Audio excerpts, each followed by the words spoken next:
Muy bien, como decían, el tema de hoy a exponer es sobre los mandatos. También algunas pinceladas sobre el tema de protocolizaciones. Quiero iniciar con mi exposición indicándoles qué es un mandato. Acá les dejo esta diapositiva. ¿Qué es un mandato? Es en el artículo 1686 del Código Civil, indica que por el mandato una persona encomienda a otra la realización de uno o más actos o negocios jurídicos.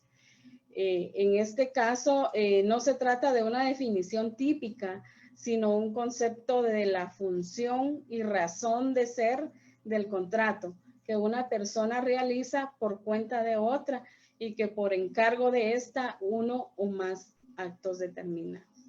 En Guatemala, al mandatario también se le llama apoderado y al mandante poderdante, debido a que no se hace distinción en nuestra legislación entre un mandato y poder, como ocurre en otras legislaciones. Y aquí dichos términos son usados como sinónimos. Vamos a ver la otra diapositiva. Figuras afines del mandato. Entre las figuras afines del mandato, les puedo indicar, por ejemplo, la gestión de negocios. La gestión de negocios es donde una persona voluntariamente y sin haber recibido encomienda o mandato de otra, se hace cargo de sus negocios en provecho de este. También otra figura importante es el contrato a favor o cargo de un tercero, en donde una persona sin mandato ni autorización contrata con otra y asume personalmente obligaciones a cargo de un tercero o adquiere derechos para este. Otra figura afín es la representación legal. Nace de disposiciones legales, las que también determinan y fijan las atribuciones o facultades del representante.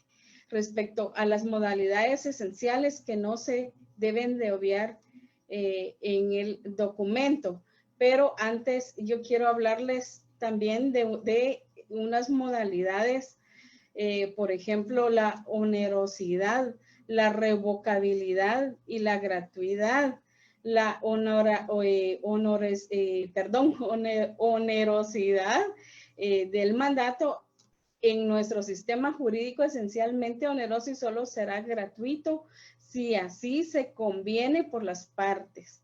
Esto lo encontramos en el Código Civil en el artículo 1686.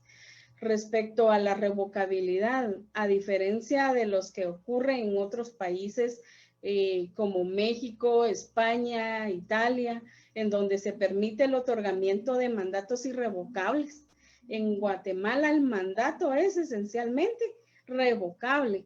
Aún así, se ha conferido por plazo o para asuntos determinados. Esto también lo regula nuestro Código Civil.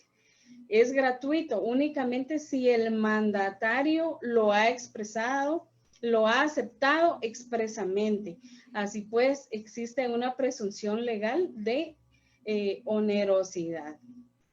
Esto lo podemos encontrar en el artículo 1689 del Código Civil. Leita, solo una consultita. Fíjese que no se ven las diapositivas. Creo que dejó de proyectar, entonces solo nos miramos los otros tres aquí. Entonces solo si puede volver a proyectar para que podamos ver las diapositivas. ¿Ahí? Ahí estamos. Gracias, licenciada. Gracias. Como les decía, respecto, ya les hablé sobre las figuras afines al mandato, las modalidades. Ahora les quiero hablar algo sobre el documento notarial. referente a este documento debemos ser cuidadosos como notarios al inscribir un mandato en el Archivo General de Protocolos, ya que en el documento no se pueden, no se deben de utilizar abreviaturas o cifras en el instrumento público. Esto lo podemos encontrar estipulado en el artículo 13 del Código de Notariado.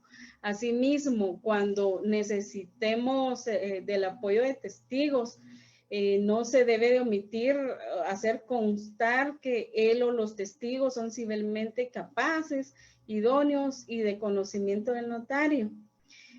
El Código de Notariado en su artículo 52 lo estipula, porque no siendo los testigos los del conocimiento del notario, debió cerciorarse de su identidad por los medios legales. Esto está estipulado en el artículo 52 del Código de Notariado. También se debe de tener cuidado, ya que algunas veces el notario omite consignar que él o los otorgantes se encuentran en el libre ejercicio de sus derechos civiles. Esto es bastante importante en el documento que nosotros, en un documento notarial que nosotros realicemos. Y cuando se trate de representación legal, ya que el notario debe de hacer constar que tuvo a la vista los documentos fehacientes con los que acredita dicha representación que se ejercita. De conformidad con el artículo 29, numeral 5 del Código de Notariado, el notario debe de calificar la representación legal al momento de autorizar un mandato. Luego, algo que es muy importante respecto a los mandatos, que se debe expresar que a su juicio y de conformidad con la ley, dicha representación es suficiente para el otorgamiento de ese mandato. Es importante indicar que el notario por ningún motivo debe de omitir la advertencia a los otorgantes de los efectos legales del acto o contrato y que debe presentar el testimonio a los registros respectivos. Además, cuando se trate de un mandato otorgado para ser ejercitado en forma gratuita, se debe de indicar que el mandatario lo acepta expresamente. Como notarios debemos estar alertas, porque cuando autoricemos un acto o contrato, no debemos encontrarnos con impedimento para el ejercicio del notariado, o bien estar inhabilitados al momento de autorizar el instrumento público y extender el testimonio correspondiente. Esto lo encontramos en el Código de Notariado, según recuerdo, en el artículo 4. O cuando, por ejemplo, realizamos instrumentos públicos con alteración de la numeración cardinal, la foliación o el orden de la serie, ¿qué debemos de hacer como notarios? Debemos acompañar la certificación de las diligencias de enmienda de protocolo. ¿En dónde realizamos estas diligencias de enmienda de protocolo? Ante un juzgado de primera instancia civil.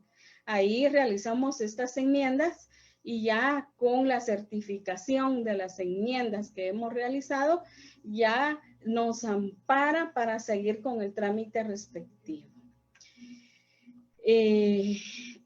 Ahora quiero, según nuestra legislación, quiero presentarles, según nuestra legislación, hay 3 tipos de mandatos. Tenemos el mandato general. Este mandato general paga 10 quetzales en timbres fiscales.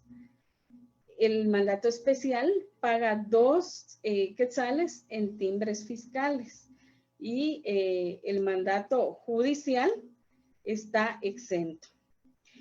Cuando se trate de una protocolización de un mandato proveniente del extranjero, el notario debe de dar fe de que el impuesto se cubrió. ¿En dónde? En el documento original o en la razón del testimonio. Esto nos lo estipula el artículo 38 de la ley del organismo judicial. Además, se debe de indicar el monto y consignar el número de registro de cada uno de los timbres que sean utilizados en la razón del testimonio, Y yo esto siempre se los vivo repitiendo a mis estudiantes para que no se les olvide, ya que en la razón de testimonio debemos de identificar el número de registro de cada uno de los timbres fiscales que sean utilizados. Perdón. Nos podemos fundamentar en el artículo 19 de la Ley de Impuestos de Timbres Fiscales y de Papel Sellado Especial para Protocolos. Estos timbres es importante porque a un lado del timbre trae un número de registro y ese número es el que debemos de identificar en la razón de testimonio. Muy bien, por su amplitud, el objeto del mandato puede ser general. Es el que se otorga a fin de que el mandatario atienda todos los negocios del mandante y autoriza al mandatario para la administración de los bienes del mandante. Esto lo encontramos regulado en el artículo 1690 del Código Civil. Este artículo nos indica que comprenden todos los negocios del poderante, no detalla con claridad y amplitud las facultades o poderes inherentes al mandato generalísimo. ¿Cuándo se establece cláusula especial en un mandato general o en un mandato judicial? ¿Y para qué nos sirve la cláusula especial? La cláusula especial la necesitamos para enajenar, hipotecar, afianzar, transgredir, gravar o disponer de cualquier otro medio de la propiedad. Esto lo encontramos en el artículo 1693 del Código Civil. Disculpen, no sé, me agarró algo así como dolor de garganta, pero bueno. El referente al mandato especial. Quiero manifestarles que el mandato especial es el que se otorga para que el mandatario realice uno o más negocios determinados en su especie o en su género. Esto lo encontramos estipulado en el artículo 1690 del Código Civil. El mandato especial es el mandante quien detalla y determina las facultades que otorga el mandatario en relación al asunto o tipo de asunto cuya atención le encarga, de modo que el texto del propio mandato nos define su amplitud. Ahora bien, el mandato especial es específico, como por ejemplo para contraer matrimonio, otorgar capitulaciones matrimoniales, pactar las bases referentes a la separación, al divorcio, para demandar la nulidad o insubsistencia del divorcio, constituir patrimonio familiar. ¿Y será que solo para eso utilizamos el mandato especial? No. Como dice, para asunto determinado, igual puedo aperturar una cuenta bancaria, puedo retirar dinero de esa cuenta bancaria, puedo vender un vehículo. Son facultades para asuntos determinados que sí lo puedo hacer, aparte de las que ya les mencioné, en un mandato especial: reconocer hijos, negar la paternidad y también los temas relacionados con menores de edad. Como ya les dije, el mandato especial es para un asunto específico, ¿verdad? Y luego este mandato especial debe limitarse exclusivamente al asunto que se le está otorgando la facultad de que se trata y sus incidencias directas. En este mandato especial se debe identificar con todo detalle el asunto de que se trata, indicando el nombre de la otra parte, el contenido del contrato o negocio a celebrarse, la posición a adoptarse por el mandatario. Ser completos en su exposición del asunto, que la función del mandatario sea únicamente expresar la voluntad del mandatario.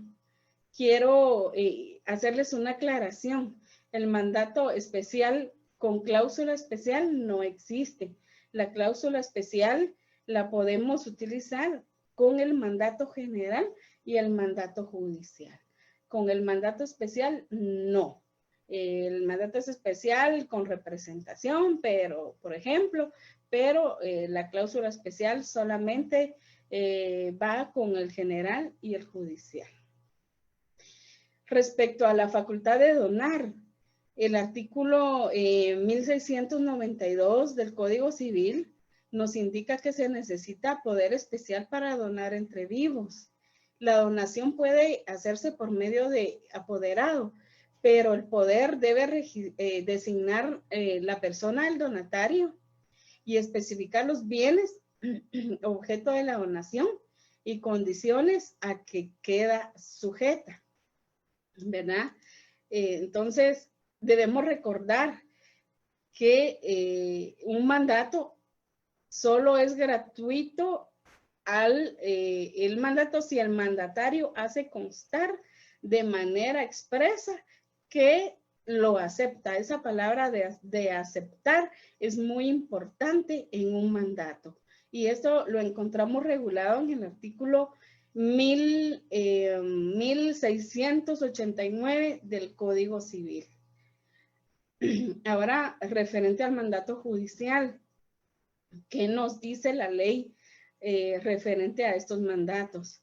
Las personas para gestionar ante los tribunales que por cualquier razón no quieran o no puedan hacerlo personalmente, o las personas jurídicas que no quieran concurrir por medio de sus presidentes, gerentes, directores, pueden comparecer por medio de mandatarios judiciales a cualquier acto siempre que tengan el conocimiento de los hechos objeto del proceso. En caso de las sociedades constituidas en el extranjero, sus representantes que tengan facultades judiciales deberán sustituirlas en un abogado para comparecer a juicio si no tiene esa profesión. Esto lo estipula el artículo 188 de la ley del organismo judicial, que fue reformado por el artículo 30 del decreto ley 64-90. El artículo 191 nos habla de las obligaciones de los mandatarios judiciales, los cuales son las siguientes. Primero, deben de acreditar su representación. Luego, no desamparar el asunto con que hubiesen gestionado mientras no haya sido reemplazados en su ejercicio. Satisfacer los gastos necesarios que les correspondan para el curso del asunto y cumplir con las demás obligaciones de los mandatarios en general y las que les impongan otras leyes de sus reglamentos respectivos. Muy bien. Ahora quiero hablarles un poco referente a la sustitución.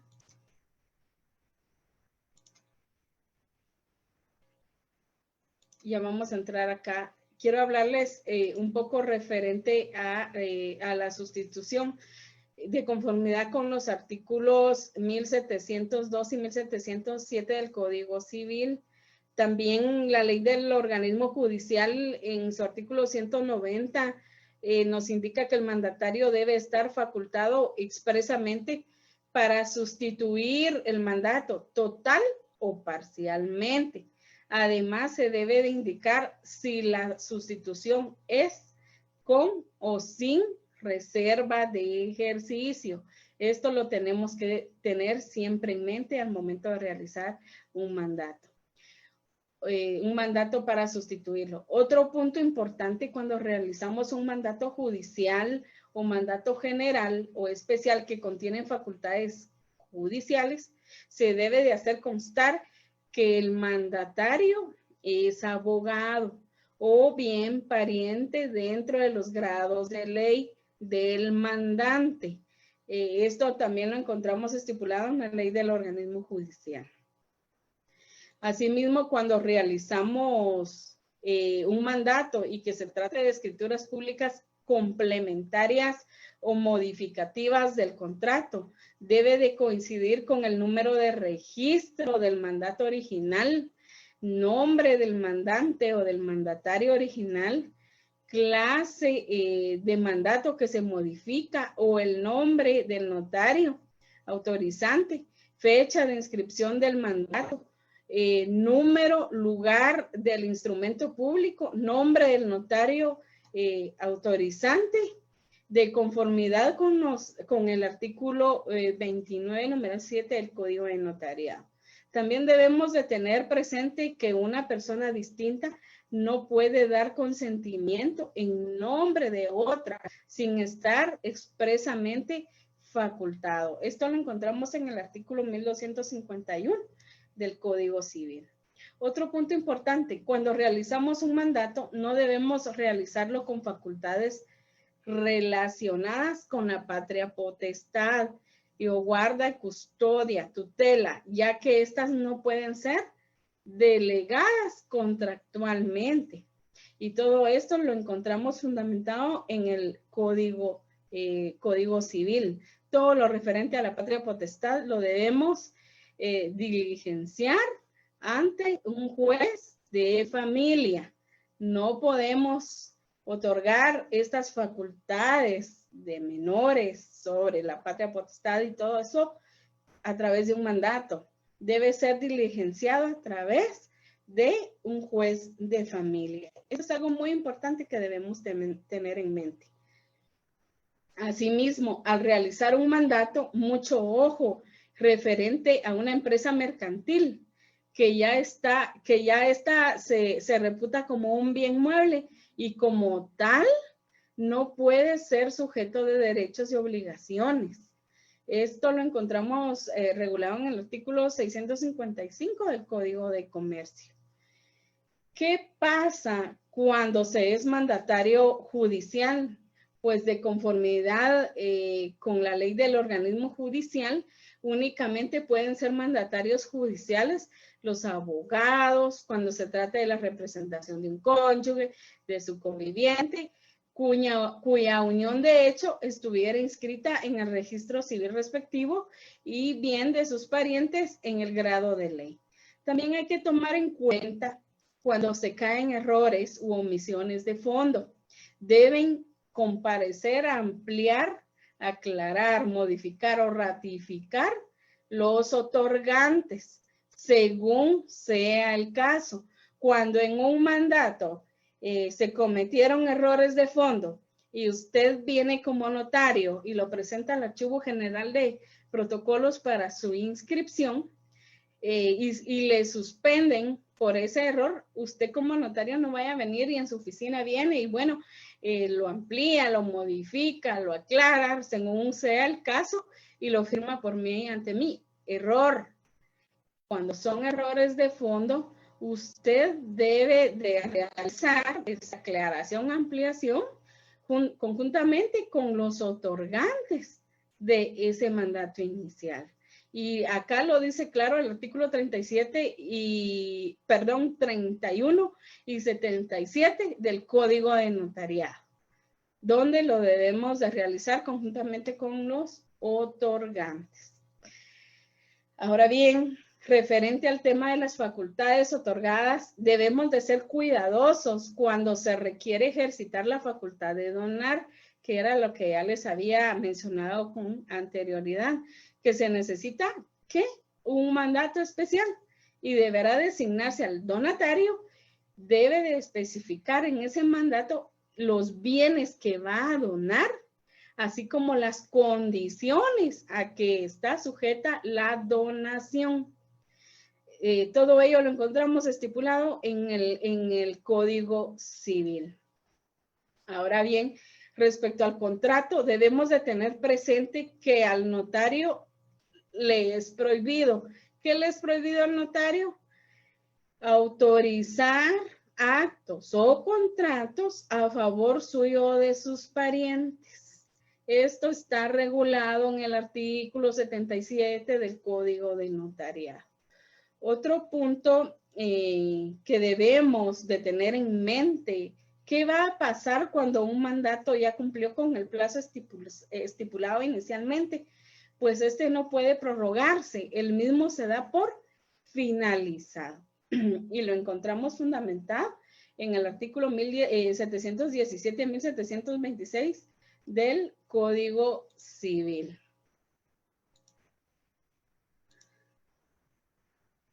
Ahora vamos a ver sobre el testimonio.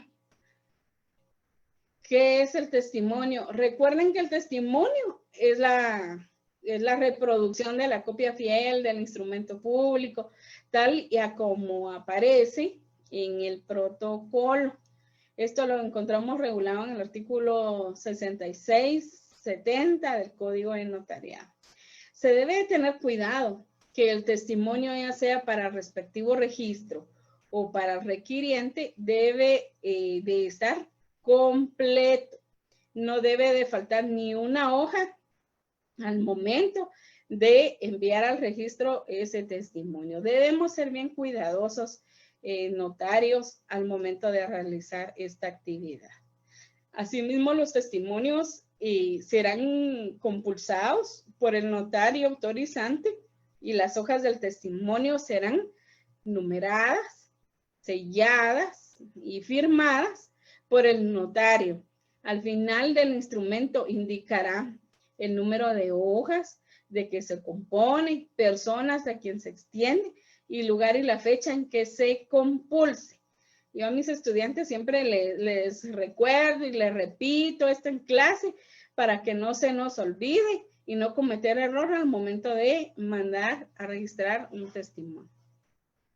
O cuando, por ejemplo, surja la necesidad de registrar el testimonio de un mandato autorizado por otro notario distinto al notario autorizante, ¿qué debemos de hacer? Debemos de acompañar la copia del aviso entregado al Archivo General de Protocolos. Esto lo encontramos regulado en el artículo 27, 66, 72 del Código de Notariado, en el 67 también. Cuando se trate de un acta de protocolización, por ejemplo, se debe de observar la incorporación al testimonio del documento proveniente del extranjero. ¿Qué pasa si mandamos a registrar el testimonio, pero el documento esencial en sí, en donde viene el mandato o el poder, ya que son sinónimos, no lo incorporamos en el testimonio? Igual no lo van a suspender, entonces debemos de tener mucho cuidado. El artículo 19 de la ley de timbres fiscales también nos menciona algo muy importante en el caso de que se tenga que cubrir el impuesto adhiriendo timbres fiscales. El notario está obligado a indicar el monto y citar el número de registro de cada uno de los timbres que utilice. Fue lo que les indiqué anteriormente. ¿Qué pasa? Y es lo que tengo acá en mi presentación, cuando se omite el aviso. La omisión o demora del aviso hará incurrir al notario en una multa de 25 quetzales que impondrá el director del Archivo General de Protocolos e ingresará a los fondos judiciales. Esto es sin perjuicio de la obligación relativa al testimonio especial y al registro de poderes. El testimonio especial deberá contener transcripción o reproducción íntegra del documento protocolizado. Así que ya sabemos, notarios, estudiantes, de que la omisión o si nos demoramos en dar ese aviso, del aviso de un documento que nosotros vengamos y hayamos autorizado, vamos a incurrir en una multa de 25 quetzales. Así que imagínense que sean varios documentos, ¿cuánto vamos a tener que pagar, verdad? Entonces sí hay que tener cuidado de todo ello. Quiero hablarles sobre la protocolización. Muy bien. ¿Qué significa la protocolización? A mis estudiantes yo siempre les pregunto, ¿qué es protocolización para ustedes? Y bueno, ellos ya me dan sus conceptos y así es como repasamos siempre en clase. Protocolización significa incorporar y es cuando el notario añade al protocolo uno o más documentos públicos o privados, ya sea porque la ley así lo dispone o por solicitud de los particulares. Protocolización o protocolación es sinónimo. Ambos son sinónimos si los definimos en un sentido puramente gramatical y se refiere a la acción de incorporar documentos al protocolo. ¿Qué es protocolar? Protocolar es cuando se agenda el protocolo, cuando se agrega el protocolo de forma material, un documento con fines de conservación. ¿Y qué es protocolizar? Es un documento, es únicamente asentarlo en el protocolo mismo. Ahora, referente a la función u objeto de protocolizar un documento. Primero quiero hablarles sobre el notario. ¿Qué es un notario? Es un profesional del derecho encargado de una función pública que consiste en recibir, interpretar y dar forma legal a la voluntad de las partes, redactando los instrumentos adecuados a ese fin y confiriéndoles autenticidad, conservando los originales de los mismos y expidiendo copias que den fe de su conocimiento, además de estar autorizado para tramitar los asuntos en los que no existe litis. Y yo creo que esto yo ya me lo aprendí porque yo lo leí del libro del doctor Neri Muñoz. ¿Cuál es la función o objetivo de la protocolización? Es una incorporación material que pasará a formar parte de uno o más folios dentro del protocolo. Es una incorporación jurídica. Se hace por medio de un acta de protocolización. El acta y el documento protocolizado pasarán a ser solo un documento. Muy bien. Y referente al artículo 63 del Código de Notariado, este artículo nos indica qué documentos pueden protocolarse. Esta pregunta yo siempre se la realizo a mis alumnos, me recuerdo, y yo les digo, ¿qué documentos pueden protocolarse? Yo creo que ellos ya lo saben. Primero, los documentos o diligencias cuya protocolación esté ordenada por la ley o bien por un tribunal competente. La protocolación la hará el notario por mí ante mí o puede a requerimiento de parte. Quiero dar algunos ejemplos de esto. Es, por ejemplo, el acta de matrimonio, el testamento común abierto, la renuncia de herencia, legalización de firma en documento privado y los documentos provenientes del extranjero, protocolización de una partición aprobada judicialmente. También tenemos por orden de un tribunal competente. Por orden de un tribunal competente podemos mencionar una certificación del proyecto de la división de la cosa común y el auto que lo apruebe. Todo esto lo encontramos estipulado en el Código Procesal Civil y Mercantil. Podemos verificar los artículos 222, 223 y 13 del Código Procesal Civil y Mercantil. La protocolización del testamento común cerrado, por ejemplo, lo encontramos estipulada en el artículo 472 del Código Procesal Civil y Mercantil. Los documentos privados cuyas firmas hubieran sido previamente legalizadas, cualquier documento privado, y bastará la comparecencia de la persona a cuyo favor se suscribirá el documento. ¿Qué más podemos protocolizar? Los documentos privados por orden de un tribunal son los documentos privados sin reconocimiento o legalización de firma. Es indispensable la comparecencia de todos los signatarios del documento. Ahora bien, el artículo 64 del Código de Notariado. El acta de protocolización. ¿Qué debe contener el acta de protocolización? Pues iniciamos con el número de orden del instrumento público, el lugar y la fecha, los nombres de los solicitantes o transcripción en su caso del mandato judicial, si así fuere, mención del documento de diligencia indicando el número de hojas que contiene y el lugar que ocupa en el protocolo según la foliación y los números que correspondan a la primera y última hoja de protocolo.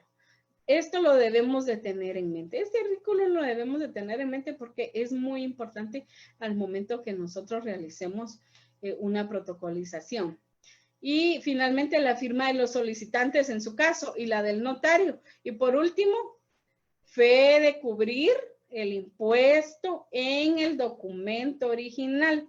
En este caso de documentos provenientes del extranjero, mucho ojo notario, estudiantes, de dónde pagamos el impuesto en el documento original, en donde vienen las facultades. Por ejemplo, si se realizó un documento en la ciudad de Los Ángeles, California, Estados Unidos de Norteamérica, y ahí realizaron ese documento, y a la hora y al momento de que usted viene y va a protocolizar ese documento, ahí es en ese documento original donde están las facultades, ahí debe de pegar usted el timbre del impuesto fiscal correspondiente.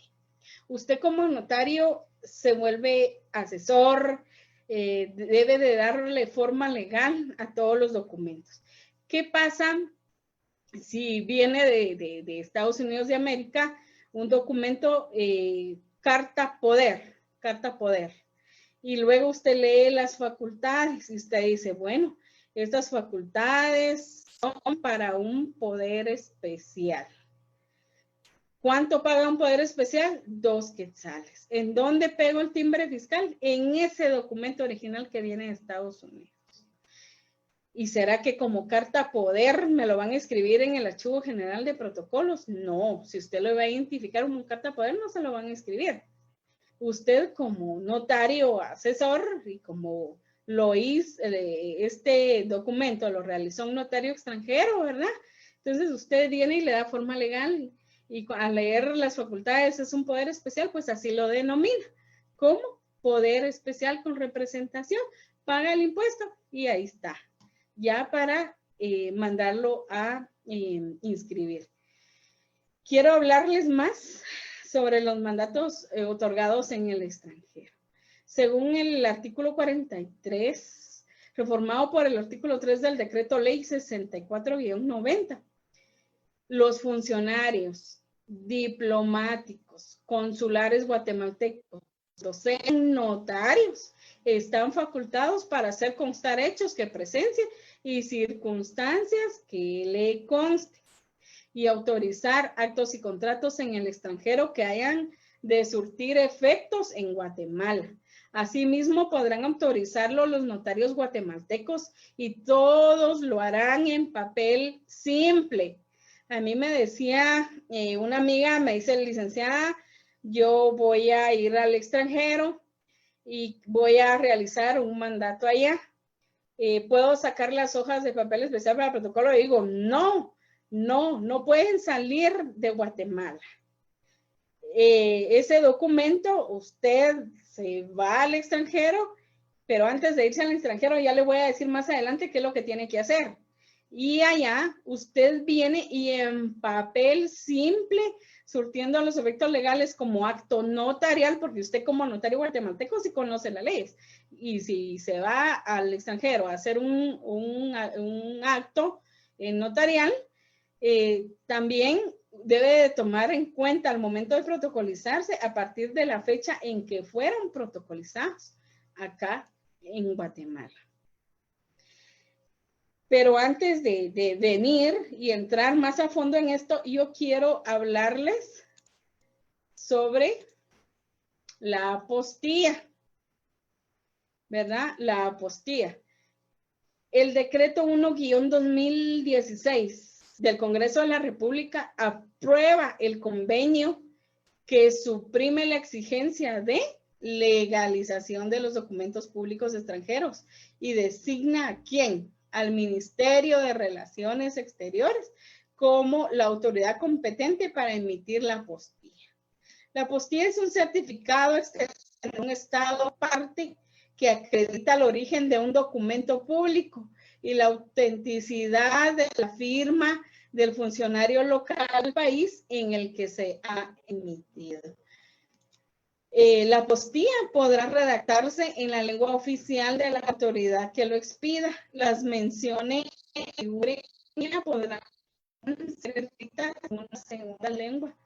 El título apostilla, esto deberá mencionarse en la lengua francesa.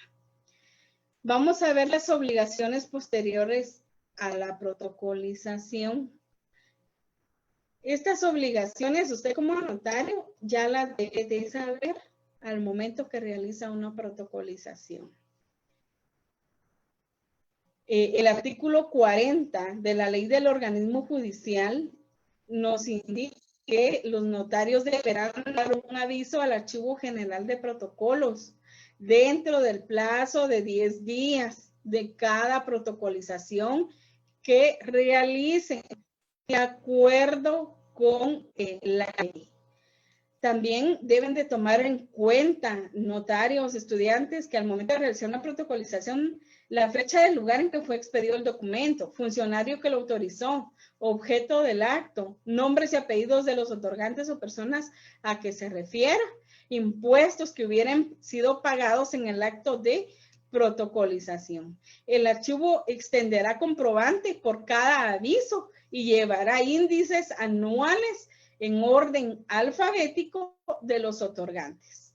En caso, siempre al tema de protocolización, debemos de tener mucho cuidado al momento de protocolizar un documento y de inscribir el testimonio de la protocolización en el Archivo General de Protocolos. Debemos de cerciorarnos si el documento fue autorizado por notario extranjero, que se acompañe la legalización de firma por el Consulado de Guatemala o bien la apostilla, según sea el caso.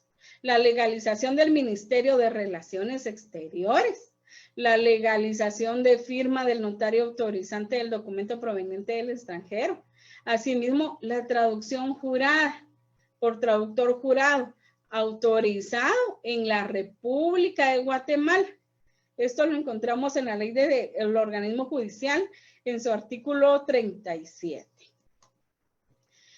Debemos de ser diligentes respecto a los datos consignados en el acta de protocolización.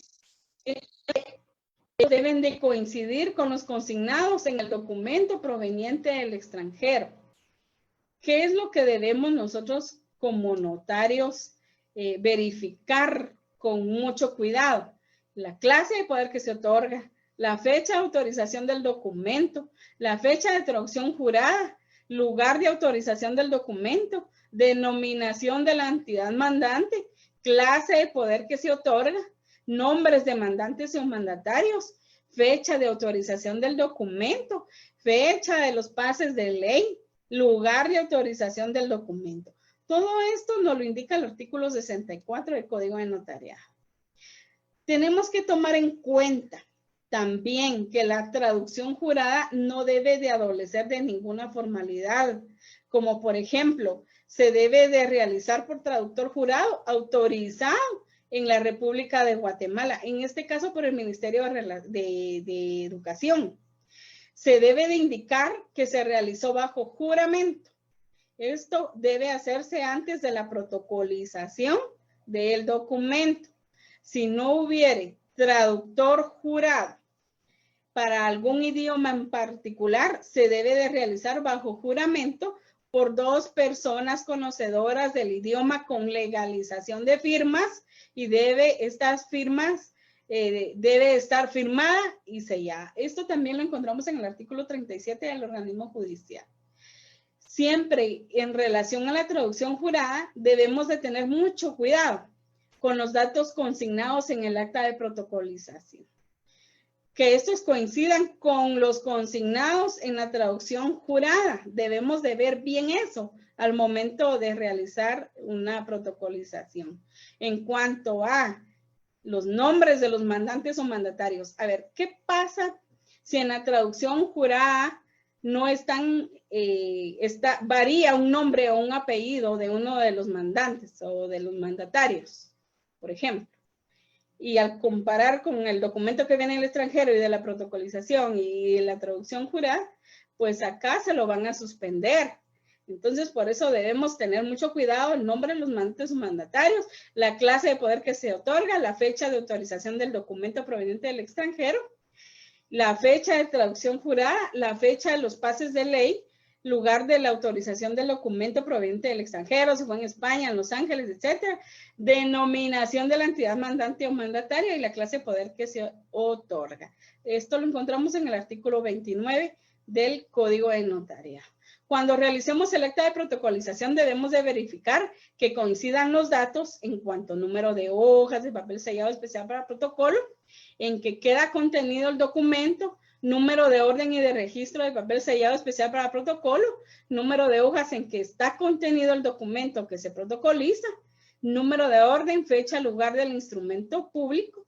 Asimismo, debemos de indicar el lugar que ocupa en el protocolo el documento, según sea la foliación, como se los había indicado, e indicar los números que correspondan tanto a la primera y última hoja de papel sellado especial para protocolo y la firma de los solicitantes en su caso, y por último, la del notario autorizante.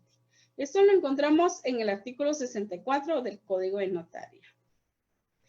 Y ya para finalizar mi intervención el día de hoy, quiero manifestarles, amigos y amigas, que cuando vayamos a realizar un documento en el extranjero, como recomendación personal, antes de irnos al país correspondiente, es necesario presentar un aviso al Archivo General de Protocolos, indicando que estaremos fuera del país, las fechas, el lugar donde se autoriza el documento en el extranjero.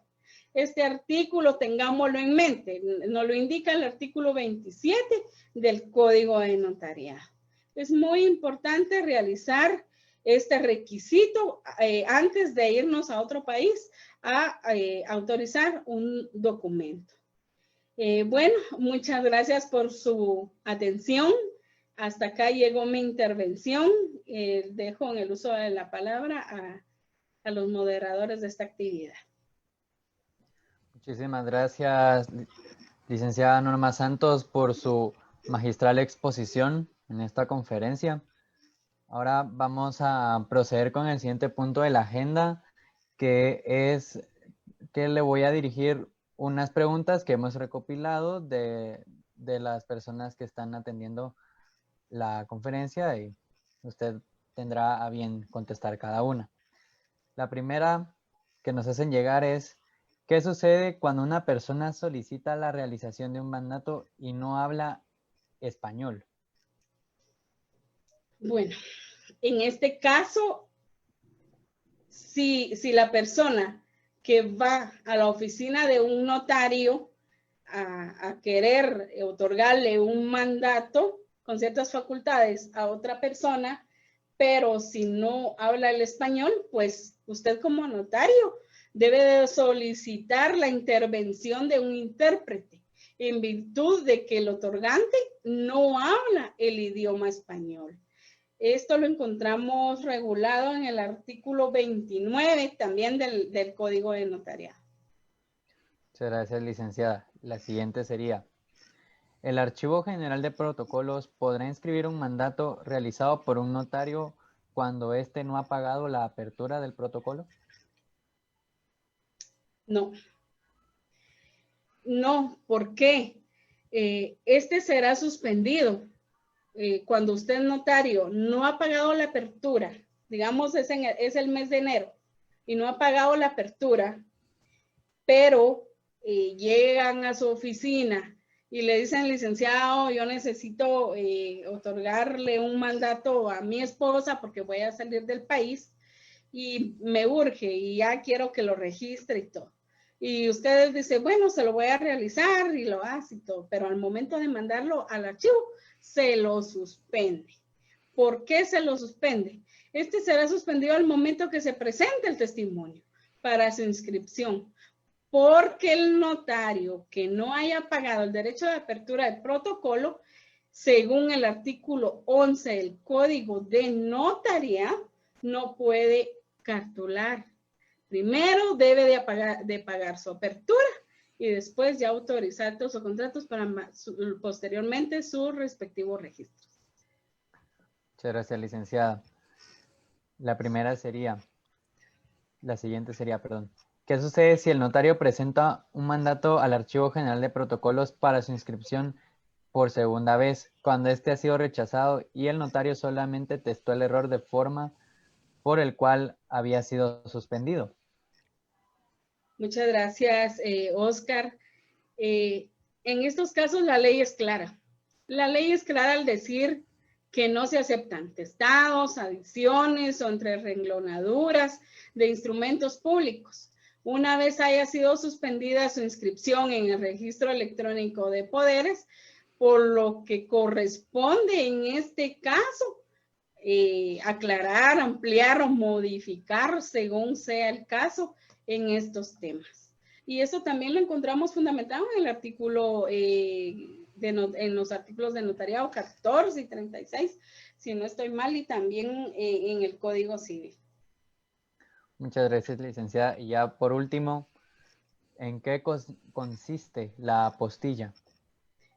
Gracias, Oscar. Pues la apostilla consiste en la fijación de un pequeño formulario que hace la autoridad designada por cada país en el documento que surtirá efectos en otro país contratante. En nuestro medio, la autoridad designada, con base al artículo 6 del convenio y 2 del decreto 1-2016 del Congreso de la República, es como dije anteriormente, es el Ministerio de Relaciones Exteriores.